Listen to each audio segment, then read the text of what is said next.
Vamos a dar la palabra a Rosario Rodríguez, que es de la Universidad Michoacana, y en esta ocasión va a hablar de Leonard Wood y el gobierno militar estadounidense en la perspectiva de la prensa mexicana, muy acotado a 1900-1902. Muchas gracias, Laura, por esta invitación a participar en este espacio, este seminario de visiones históricas del Caribe. En ocasiones anteriores ya he presentado algunos avances de mis trabajos de investigación y uno de los más recientes se refirió al primer gobernador militar de Estados Unidos en Cuba, John R. Brooke, ¿sí?, que fue presentado en este mismo espacio hace un año. Ahora, avanzando cronológicamente, ¿sí?, me abocaré a estudiar a la gestión de Leonard Wood, ¿sí?, durante el periodo de 1900 a mayo de 1902 y viendo cuál fue la discusión que se generó en los espacios periodísticos mexicanos de 1900 a 1902.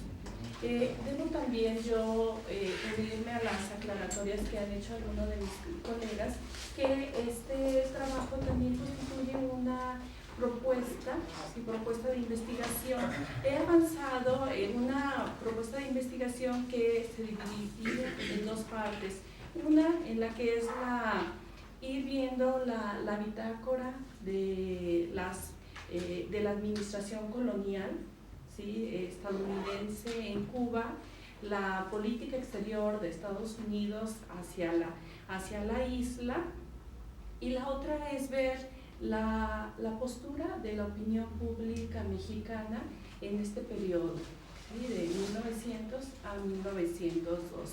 En un seminario que acabamos de tener en Morelia y en el cual participa Gaby Pulido y está encabezado por Enrique Camacho, yo presenté el gobierno del general John R. Brooke a través de un periódico oficial, El Universal. En esta ocasión, para efectos de este proyecto, mi propuesta sería un poco más amplia temporalmente hablando y más amplia en cuanto al análisis hemerográfico que también.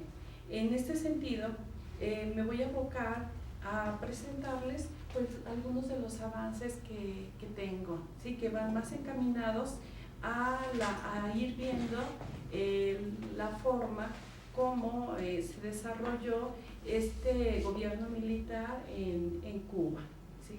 Entonces voy a dar lectura al trabajo. Los acontecimientos que se precipitaron a raíz de la guerra hispano-cubano-norteamericana de 1898 fueron determinantes en el futuro de Cuba.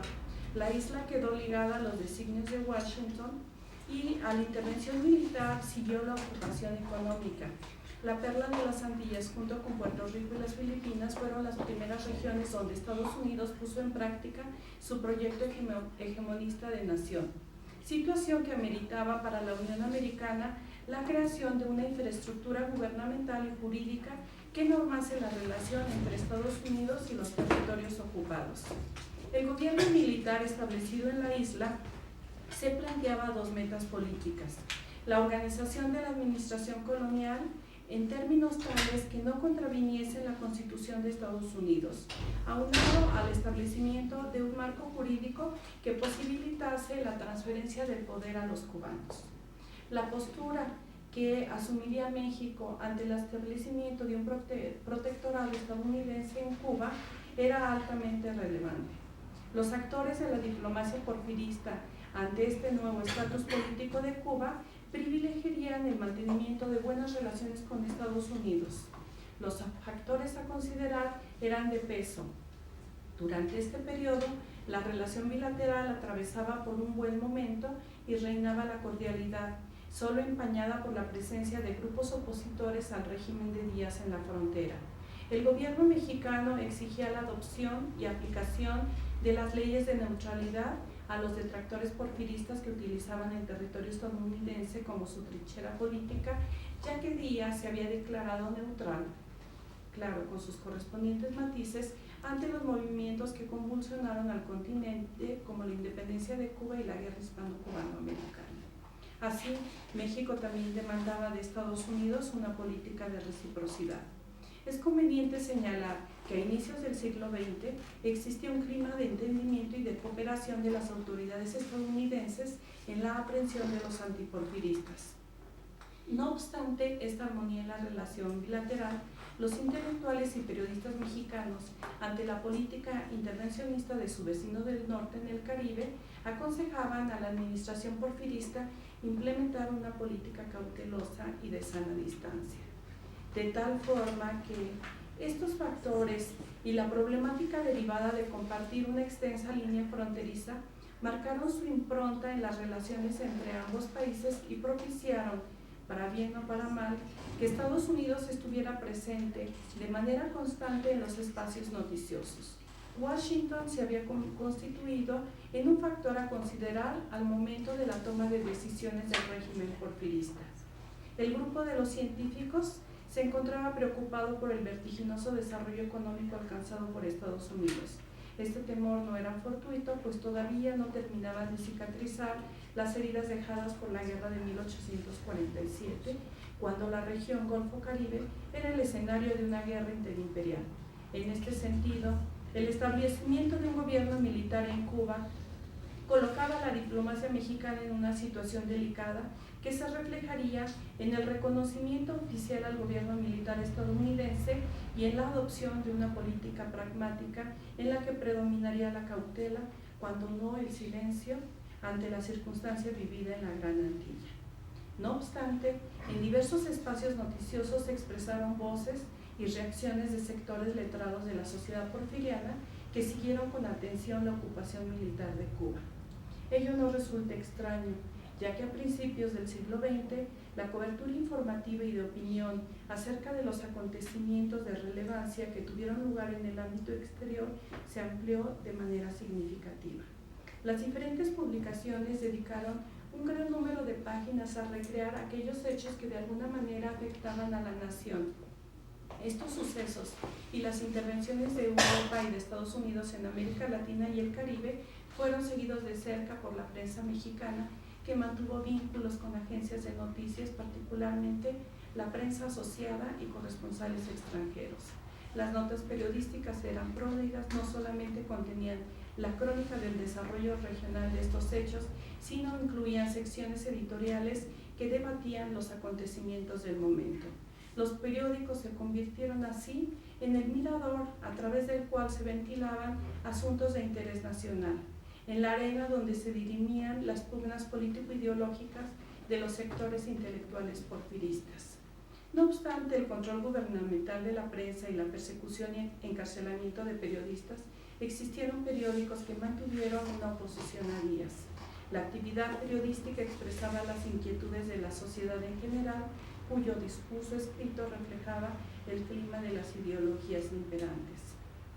Sobre estas consideraciones, la presente propuesta se abocará a la reconstrucción del discurso periodístico mexicano ante el gobierno militar encabezado por Leonard Wood. Nos interesa sobremanera acercarnos a las actitudes mostradas por órganos periodísticos que durante la guerra de 1898 habían expresado una tendencia pro-estadounidense y cubanófila, como El Hijo del Aguizote y El Diario del Hogar, ante el intervencionismo estadounidense y la ocupación militar en Cuba. Otro de los asuntos que nos planteamos es dilucidar qué temas y asuntos ocuparon periódicos oficiosos como La Patria, El Imparcial y El Universal ante la ocupación de Cuba. Y además nos interesa abordar las opiniones que se generaron en periódicos conservadores y antiestadounidenses, claramente identificados como el País y El Tiempo. De esta forma consideramos que del seguimiento hemerográfico que se realice se podrá obtener un panorama general del cuadro de opiniones generadas en la prensa mexicana, actitudes que a su vez constituían un reflejo de las batallas ideológicas y políticas que tenían lugar en el México de los albores del siglo XX. Es conveniente señalar que no se hará un seguimiento detallado de la administración colonial estadounidense en la Gran Antilla, sino se realizará una valoración general de los principales asuntos de las relaciones cubano-estadounidenses que se discutían en la prensa mexicana. También se trataría de destacar el papel de los líderes políticos, tanto cubanos como estadounidenses, ante asuntos relevantes que tuvieron lugar en la isla, como fueron las elecciones municipales, la convención constituyente y la implantación de la enmienda Platt.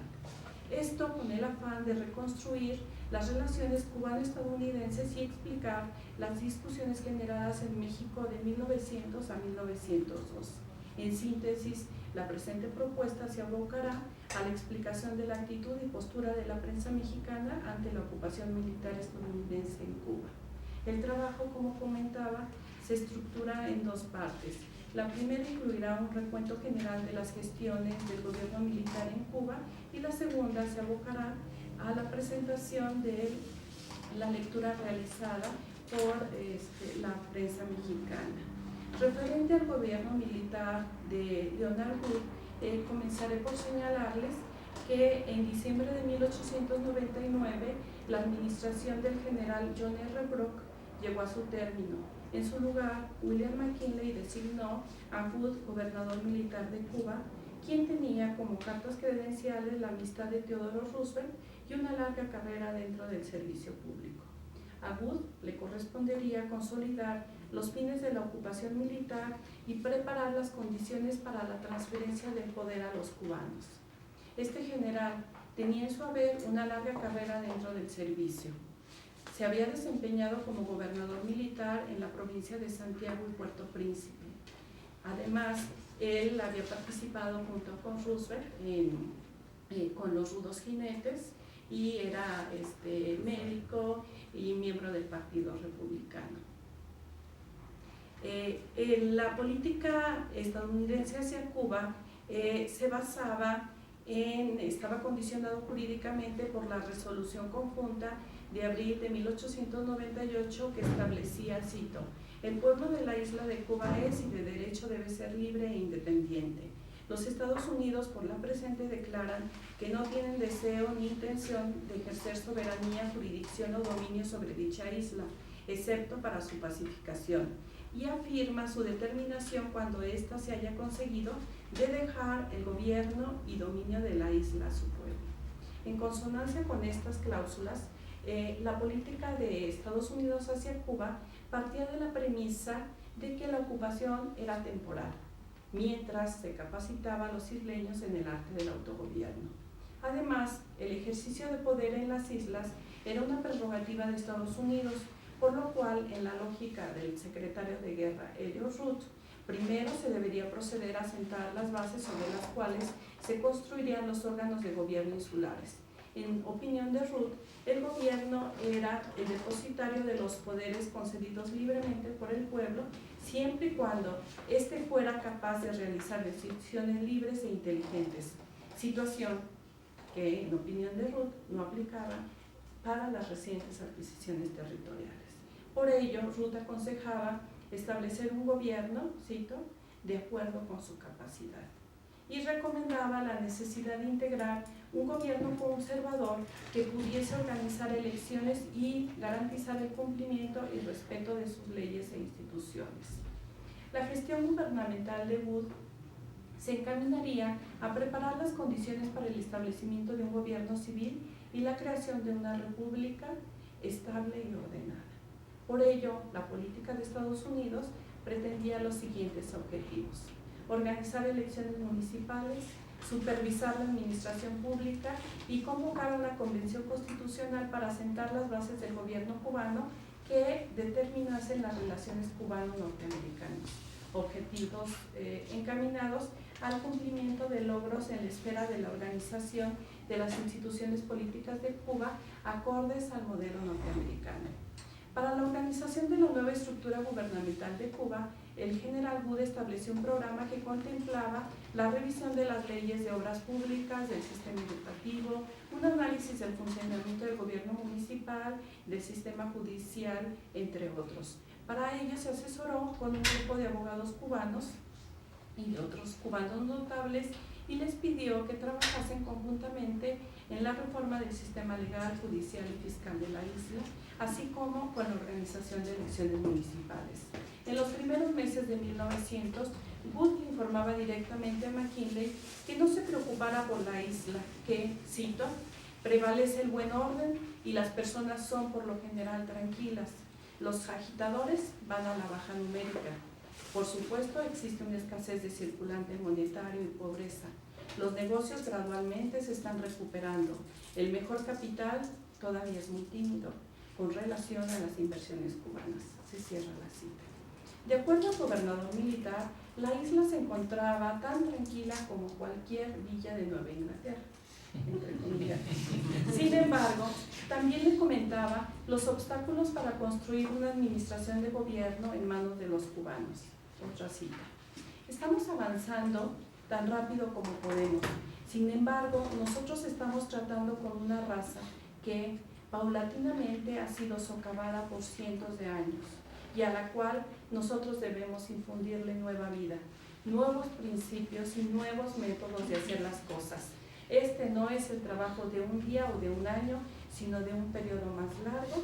Se cita la cita y se trata de una carta de Leonard Wood a William McKinley. El gobernador militar, asentado en La Habana, era el representante directo del presidente y de la Secretaría de Guerra. La oficina postal era la única dependencia que estaba bajo la dirección de la Oficina Postal General de Estados Unidos. La administración colonial contaba con diversas secretarías y en ellas se invitó a formar parte a cubanos o a descendientes de españoles.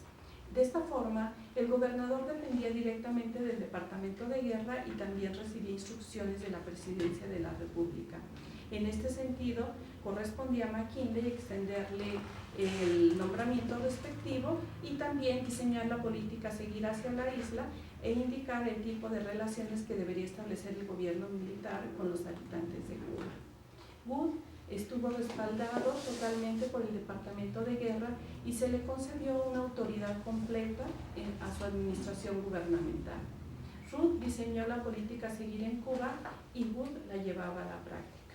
Y se ejerció desde Washington un control total sobre las diferentes agencias norteamericanas que operaban en la isla.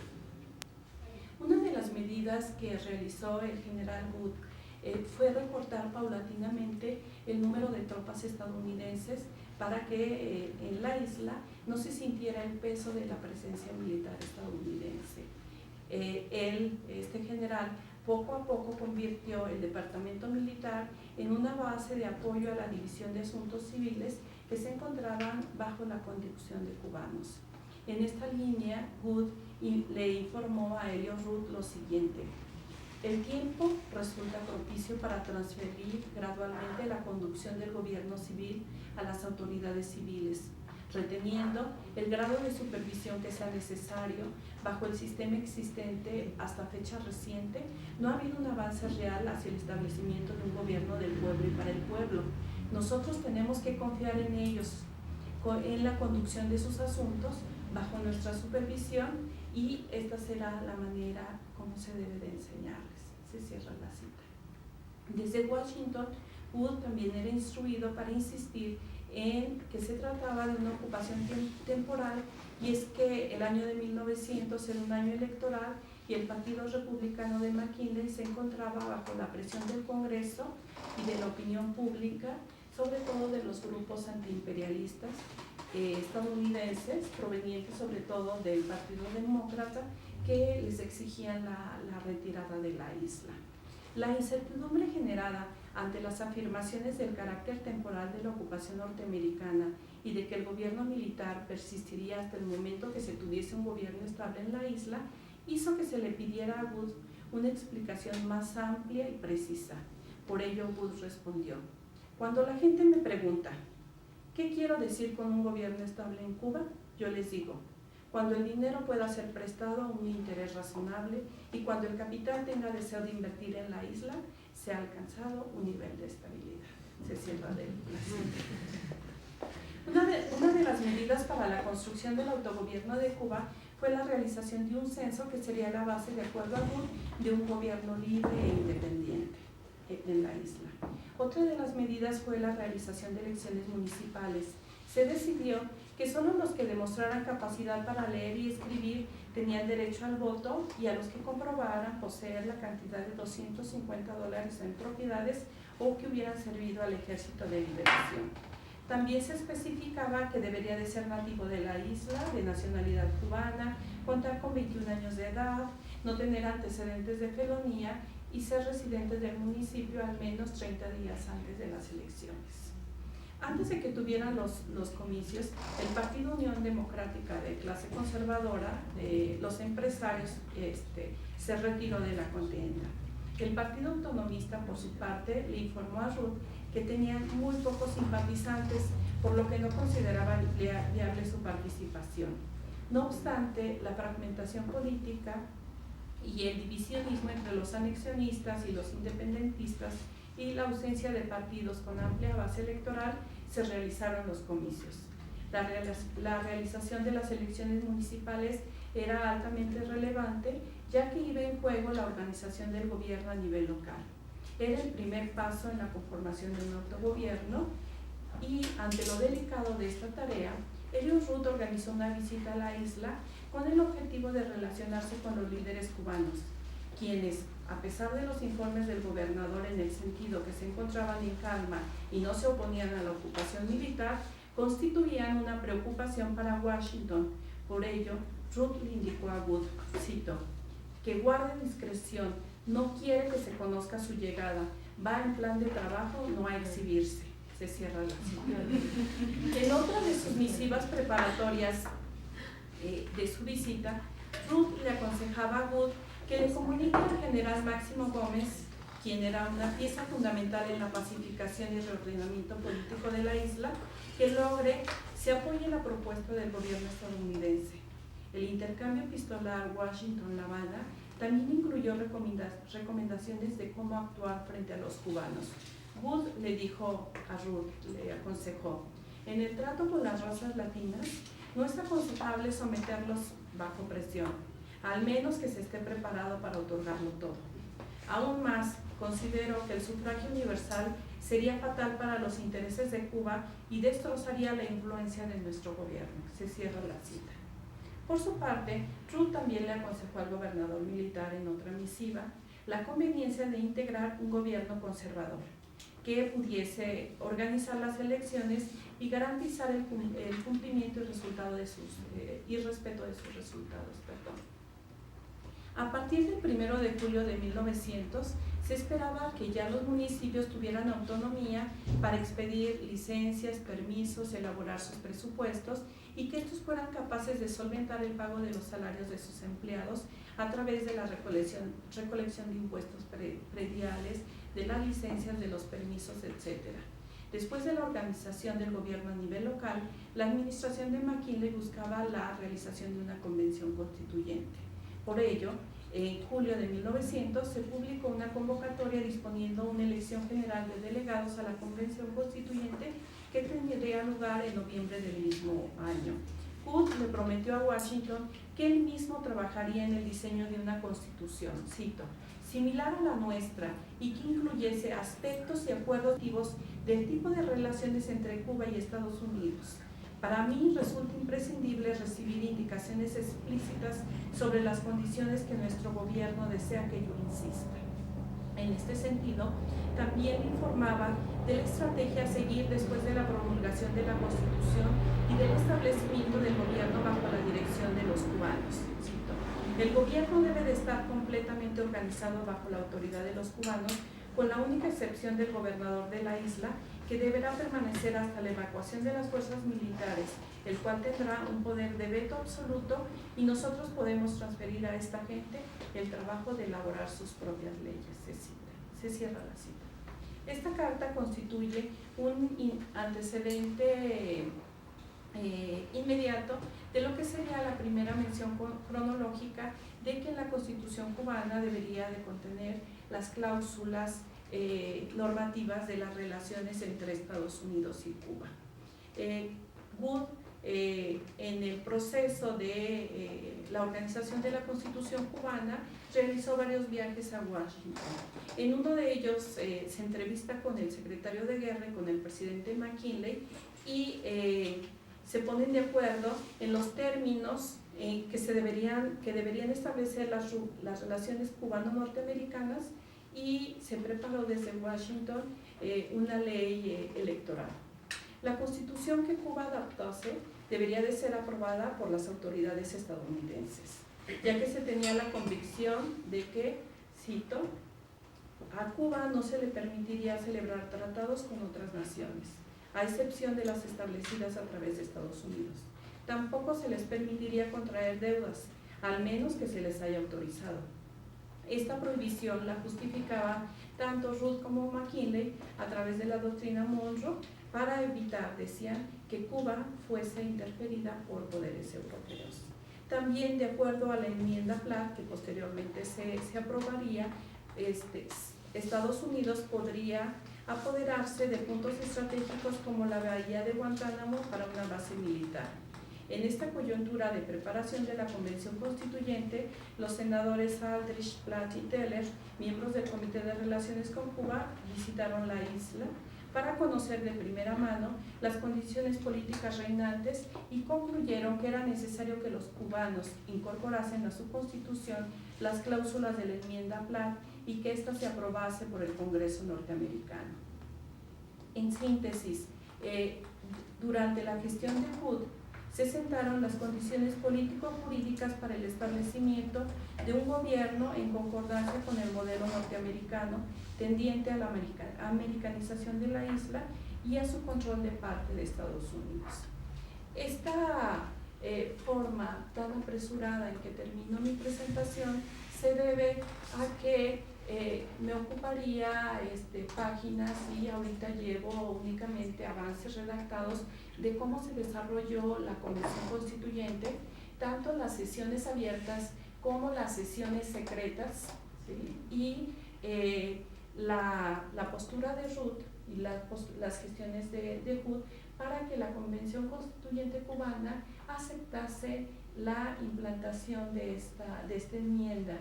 Y posteriormente, otro de los apartados que me haría falta serían las elecciones presidenciales que van a llevar al poder a Tomás Estrada Palma y que con eso ya se cerraría este ciclo de este gobierno militar. La otra parte sería, que también me haría falta, es la segunda parte, ir viendo aquellos asuntos que ocuparon a la prensa mexicana de una primera revisión que es realizado del Universal, del Imparcial y del Nacional, todos ellos periódicos oficiosos. Bueno, pues sí hay un seguimiento de la prensa en torno a la Constitución de Cuba, la Convención cubana, su Constitución y a la intervención de Estados Unidos. En muchos de estos periódicos se reproducen artículos de prensa cubana como La Discusión y La Lucha, que eran órganos periodísticos representativos de sectores más radicales como Gualberto Gómez, Manuel Sanguili. Entonces, nos parece que esa es una tarea pues bastante grande la que me he propuesto de hacer este seguimiento hemerográfico en prácticamente 2 años, y periódicos como el Universal o el Nacional son diarios. Entonces ahorita ya llevo una gran cantidad llevo revisado unos cuantos meses de 1900 y bueno, la cantidad de material es bastante y considero que que va a dar para presentar este cuadro de opiniones que se expresan en México ante la ocupación militar de Estados Unidos. Y por supuesto, bueno, me gustaría escuchar las sugerencias, opiniones ante la propuesta y estos primeros resultados que he presentado.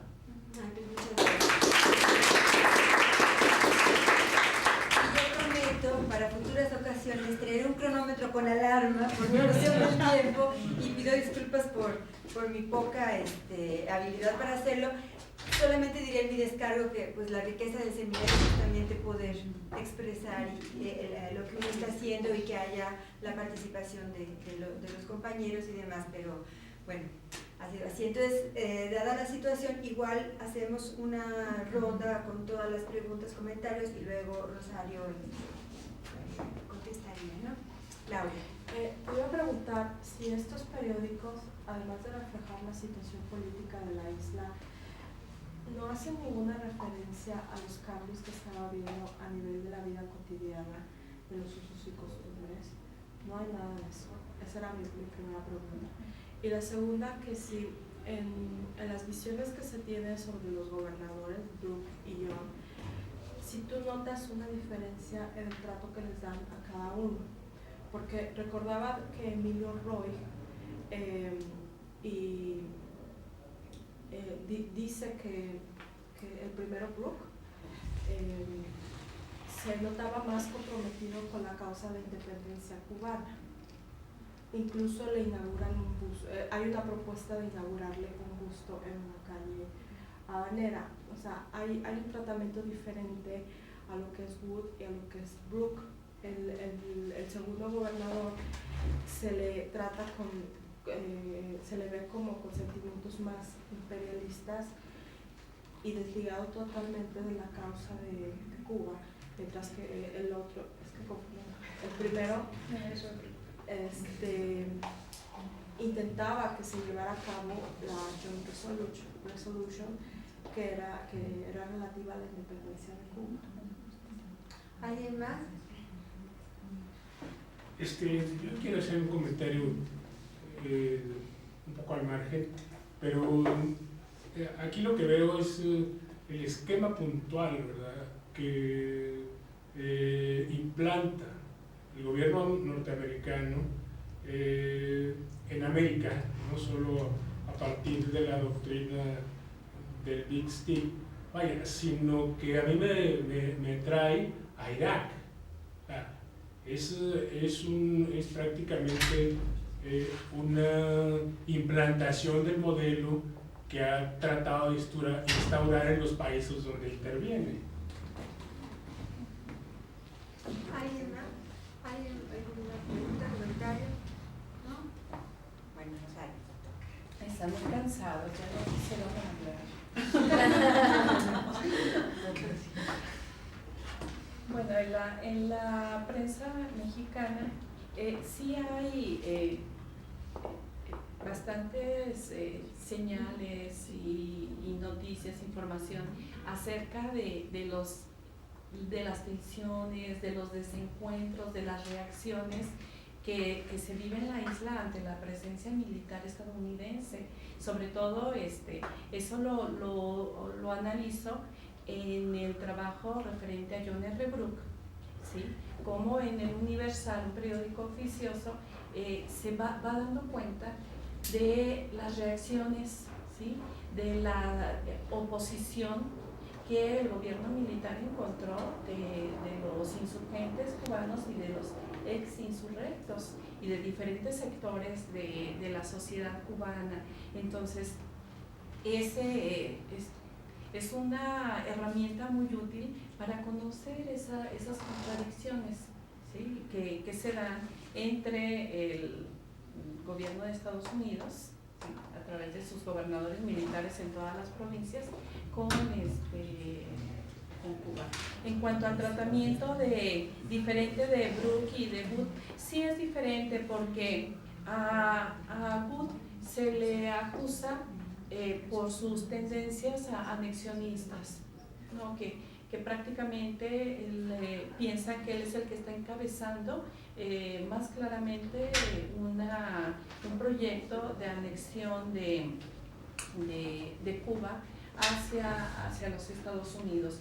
Y por la parte de John R. Brock, él únicamente era visto como un administrador, como un agente, ¿sí? Eso para el caso de la prensa mexicana.